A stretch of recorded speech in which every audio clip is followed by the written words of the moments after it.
ध्यान दीजिएगा बेटा, आप लोग पढ़ रहे हैं गति, विज्ञान में चैप्टर आपका है गति। इसमें आप क्या कर रहे हैं कि गति की जो 3 समीकरण है, इसमें से 2 समीकरण आप सिद्ध कर चुके हैं, तीसरा आज सिद्ध कर रहे हैं, ठीक है ना।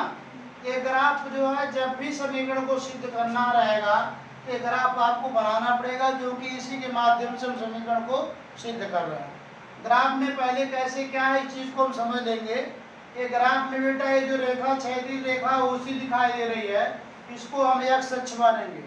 एक्स अक्ष चतुर्थांश पढ़े हैं ना आप लोग, ये एक्स अक्ष हो गया, और ये जो ऊर्ध्वाधर रेखा है इसको हम वाई अक्ष मानेंगे। तो एक्स अक्ष पर हम समय को दर्शाते हैं, समय सेकेंड में है, और वाई अक्ष पे हम क्या करेंगे, वेग को दर्शाएंगे, ठीक है ना। इसको दर्शाएंगे, वेग को दर्शाते हैं, ठीक है।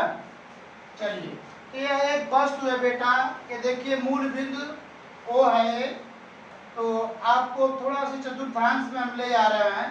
चतुर्थांश में बताया गया था कि जब किसी समतल को, समतल मतलब प्लेन, दीवार हो गया, व्हाइट बोर्ड हो गया, ब्लैक बोर्ड हो गया, कॉपी हो गई, जब किसी समतल को 2 रेखाएं एक दूसरे को समकोणिक प्रतिच्छेदित करती है तो वह समतल 4 भागों में बढ़ जाता है, उन्हीं को चतुर्थांश कहते हैं, ठीक है ना।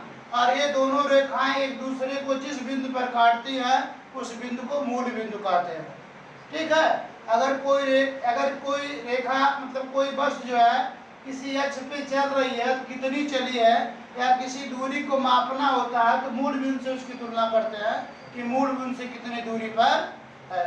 तो यहाँ देखिए एक वस्तु है, उस वस्तु जो है वह बिंदु ए पर है, कहाँ पर है, ए पर। यहाँ पे इसका प्रारंभिक वेग u है, ये कुछ समय बाद अर्थात t समय के बाद जो है ये बिंदु b पर जा रही है, सॉरी बिंदु e पर जा रही है, और यहाँ इसका वेग v हो जा रहा है, ठीक है ना। अब यहाँ देखिए एक बिंदु b दिया गया है बेटा, इस बिंदु b को इस बिंदु b से बिंदु e पर और बिंदु c पर लंब डाला गया है, ठीक है ना। क्या डाला गया है, लंब डाला गया है। तो अब इसमें आप पढ़े किसी के माध्यम से जो है आप जो है गति के तीसरे समीकरण को सिद्ध करेंगे। इसमें देखिए लिखा गया है वस्तु के द्वारा एक समान त्वरण a, मतलब वस्तु का जो त्वरण है एक समान है। वस्तु का त्वरण समान कब होगा, त्वरण किसे कहते हैं, किसी वस्तु द्वारा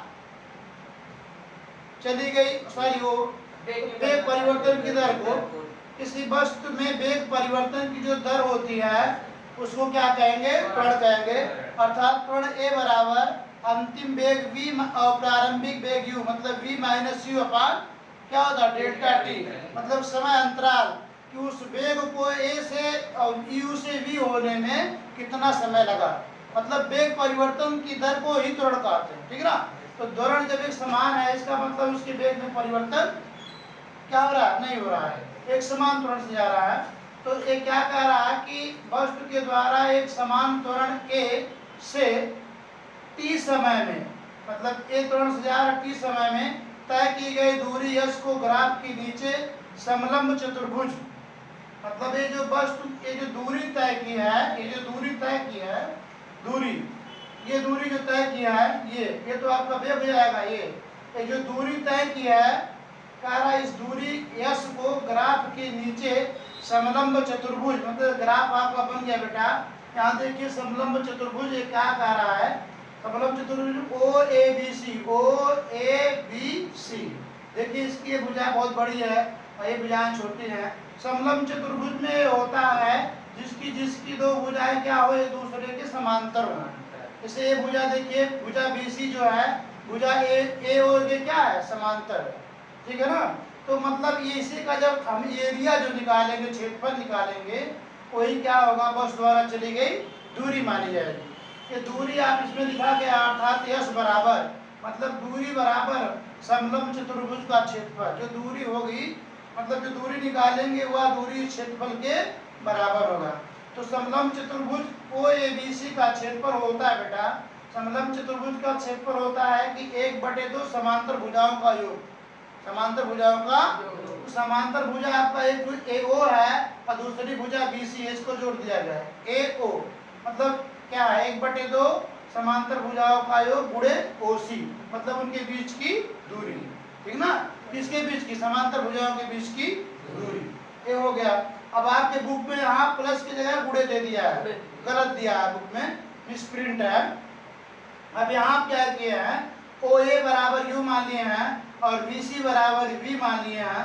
ओ ए बराबर देखिए यू है, ठीक ना, और बी सी बराबर वी और सी, वी और सी बराबर क्या है, मतलब वेग इसका क्या है, वी मान लिया गया है, और ओ सी बराबर टी माना गया, ओ और सी, ओ सी ये जो टी है यहाँ पे टी टाइम, ठीक है ना।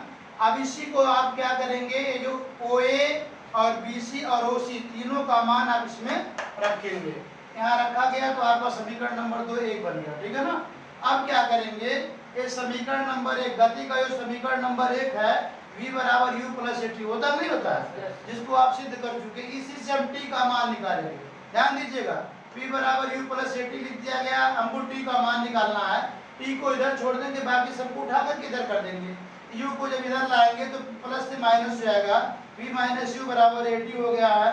फिर क्या होगा बेटा, v माइनस यू बटे ये क्या हो जाएगा, देखिएगा हम आपको बताए थे कि जब इधर दो अचर राशियां हो और उसमें से एक राशि जो इधर आवे, अगर उसके बीच में प्लस माइनस नहीं है तो बटे के बीच जाता है, अगर प्लस माइनस होता है तो जाके इधर आएगा, जुटेगा या तो घटेगा। लेकिन अगर कोई चिन्ह नहीं रहेगा, गुणे का चिन्ह रहेगा, तो इधर जब आएगा तो बटे में आएगा।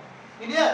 तो देखिए ए और टी के बीच में प्लस माइनस नहीं है तो गुणे का चिन्ह माना जाएगा, तो ए जब इधर आएगा इसके बटे हो जाएगा, तो हो गया v माइनस यू बटे ए। क्लियर। इतना बराबर इतना या इतना बराबर इतना, बात एक ही हो गई।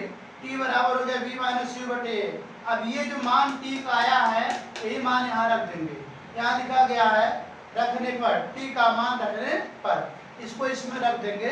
तो t का मान समीकरण नंबर 2 में रखने पर t बराबर इतना हो गया, ये लिखेंगे यहाँ पे t का मान समीकरण नंबर 2 में रखने पर। समीकरण नंबर 2 को यहाँ उतार लिया गया बेटा, और मैंने डायरेक्ट रख दिया क्योंकि जगह शॉर्टेज था, इसलिए डायरेक्ट यहाँ पे t की जगह क्या लिख दिया, v माइनस यू यहाँ पे आया बटे।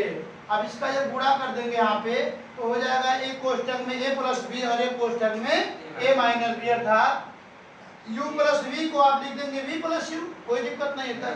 3 धन 2 या 2 धन 3, ठीक है ना।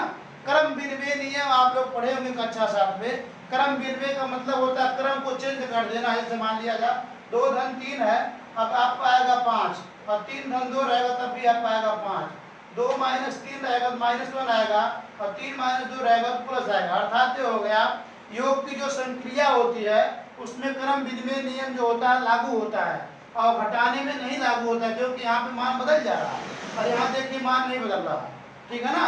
तो इसको हम क्या कर देंगे बेटा, ये जो आपका था कहाँ गया है, ये जो आपका u प्लस वी है, इसको मैं लिख दूंगा v प्लस यू और v माइनस यू, मतलब एक कोष्ठक में a धन भी, एक कोष्ठक में a ऋण, बराबर हो जाएगा a का वर्ग माइनस b का वर्ग। ये सूत्र होता है, बटे आपका ये हो जाएगा 2 में a का गुणा 2 हो जाएगा। अब यहाँ पे तिर्यक गुणा कर देंगे, इसके नीचे 1 मानेंगे, 1 में किसी संख्या का गुणा होता है तो वही संख्या आती है, तो यहाँ हो जाएगा v square minus you square, 2a का गुणा s में हो जाएगा तो 2as हो जाएगा। क्लियर। अब यहाँ से क्या करेंगे बेटा, ध्यान दीजिएगा, आपको यहाँ से u स्क्वायर को उठा कर उधर रख देना है।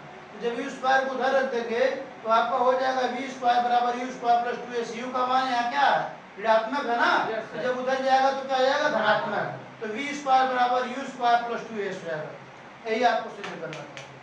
कहीं कोई दिक्कत?